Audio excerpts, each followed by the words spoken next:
Lo que hay que decir en primer lugar es que no solo vivimos la más grave crisis de inseguridad de nuestra historia, sino que esto es una guerra.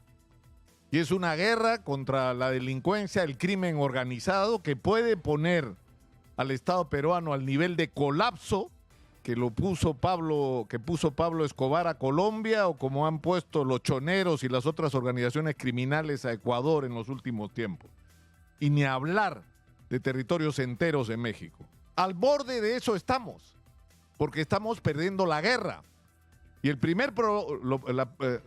la primera constatación que hay que hacer es que quienes tienen la conducción de esta guerra de nuestro lado son una banda de incapaces. Yo creo que ya hemos llegado a un punto en que no podemos ser tolerantes ni andar con medias tintas. Y como decimos en este programa, hay que hablar claro. Y lo que hay que decir en primer lugar es que no solo vivimos la más grave crisis de inseguridad de nuestra historia, sino que esto es una guerra. Y es una guerra contra la delincuencia, el crimen organizado, que puede poner al Estado peruano al nivel de colapso que puso Pablo Escobar a Colombia, o como han puesto los choneros y las otras organizaciones criminales a Ecuador en los últimos tiempos. Y ni hablar de territorios enteros de México. Al borde de eso estamos, porque estamos perdiendo la guerra. Y la primera constatación que hay que hacer es que quienes tienen la conducción de esta guerra de nuestro lado son una banda de incapaces que no están a la altura de las circunstancias, que no tienen la menor idea de cómo enfrentar esta crisis, y que es más, yo me pregunto cada día si realmente les interesa o no les interesa. Porque, como decía un oyente hace unos minutos en el programa esta mañana con Pedro Paredes, acá en Exitosa, parece que viven en otro mundo, y es que sí, pues viven en otro mundo. O sea, el Congreso convertido poco menos que en un burdel. Porque suena horrible, pero pues o no es. O no es. O no es. O sea, envueltos en todas las vergüenzas imaginables, dilapidando la plata de todos los peruanos, metiéndose un presupuesto de 1.400, van a llegar a 1.500 fácil al final del ejercicio presupuestal de este año. ¿Para qué? Si son unos incapaces, no todos, por supuesto, ¿no? Y unos inmorales, la inmensa mayoría, no todos, pero la inmensa mayoría, que si no estuvieran en el Congreso se morirían de hambre porque no sirven para nada. Esa es la verdad. Exitosa. Y legislan para sí mismos, para protegerse de la justicia, y legislan equívocamente a favor de la delincuencia, con las modificaciones a la ley del crimen organizado, o con la legislación sobre la detención preliminar, que hasta este momento sigue favoreciendo a delincuentes que no son detenidos en flagrancia. Y en escándalos que han llegado ya al límite del homicidio, ¿eh? Porque en todo este lío de la prostitución dentro del Congreso, de la red de prostitución, es una muerta, asesinada. Y en el lado del gobierno están tan preocupados, es decir, el ministro de Defensa es un buen abogado de Dina Boluarte, entonces que se dedique a eso. Con todo aprecio, Juan José, si quiere ser abogado de Dina Boluarte, entonces sea abogado de Dina Boluarte. Pero no puede ser que el ministro del Interior tenga la cabeza metida en cómo hacer para defender a la presidenta de los rollos en los que ella misma se ha metido por sus actos y por su papel en la gestión del Estado. Pero está más preocupado el ministro del Interior por la ley del crimen, por la ley de la detención preliminar, y ni el presidente del Consejo de Ministros sabía lo que se estaba cocinando en el Ministerio del Interior con respecto a la ley, a la detención preliminar, y dando argumentos y enfrentando sus propias investigaciones.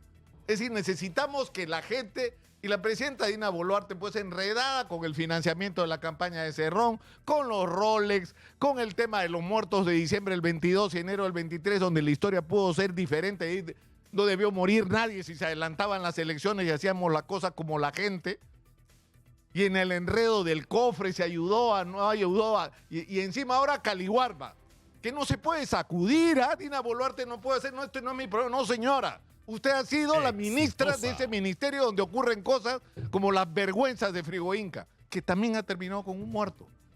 Bueno, ese es el contexto de nuestro liderazgo. Estos son los jefes que nos deben conducir, que tienen la cabeza en otros lados y que dan vergüenza. Y mientras tanto la criminalidad avanza. Y no somos capaces de entrar en una discusión, porque además las respuestas que nos dan, fíjense ustedes, todo es fallido. Estado de emergencia. Y la gente se mira a las caras. Yo he hablado con oficiales y miembros de la policía y de las Fuerzas Armadas que están en la zona de emergencia. No tienen idea de qué hacer. Están ahí parados y se miran, muchos de ellos durmiendo en el suelo, porque los mandan por estado de emergencia, 200 para allá, al suelo, porque no tienen ni dónde dormir.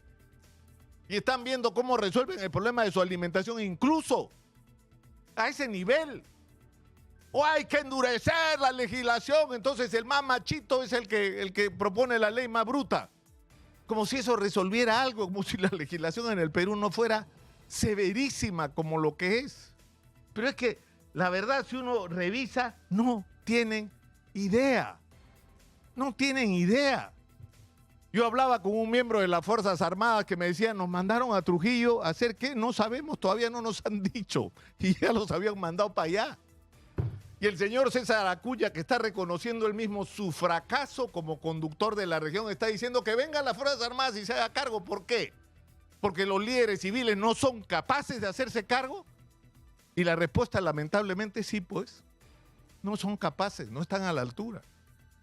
Entonces tenemos que entrar en un momento de decisiones, porque además lo que hay que hacer no es tan complicado. Es decir, en términos de todas las instituciones, transversalmente hay que acabar con la corrupción y la ineficiencia. Porque con policías, fiscales y jueces, que son parte de las organizaciones criminales, que son cómplices de las organizaciones criminales, que son tolerantes con las organizaciones criminales o que le tienen miedo a las organizaciones criminales, no lo necesitamos. Para afuera y sin asco, y sin miedo, porque tiene que haber una reestructuración de todas nuestras instituciones, porque necesitamos la mano firme y fuerte para enfrentar lo que hay que hacer. La policía, se ha dicho hasta el cansancio, tiene que recuperarse lo que fue la Guardia Civil y lo que fue la Policía de Investigaciones. ¿Qué significa eso? Que tenemos que recuperar con la Policía de Seguridad, que era la Guardia Civil, el control de la calle que lo tienen los criminales. Y para recuperar el control de la calle se necesita serenazgo, se necesita los barrios organizados y sí, señor, se necesita eventualmente a las Fuerzas Armadas, porque en determinado momento la presencia de militares armados va a ser disuasivo en la calle, sobre todo en las zonas más calientes. Teniendo claro que no es el deber ni la responsabilidad, ni están preparados para eso los miembros de las Fuerzas Armadas, pero que pueden ayudar, por supuesto. Y la empresa privada se tiene que mojar también, porque si en un determinado territorio necesitas 200 vehículos y el Estado solo puede aportar 100, bueno, los otros 100 los aportará por la empresa privada. Y habrá que buscar la forma de si esto es a través de compras por impuestos o si simplemente ceden en uso por un tiempo sus vehículos para poder salir a tomar el control de la calle, que la gente respire y sienta seguridad y que los que tengan miedo sean los criminales de salir a la calle.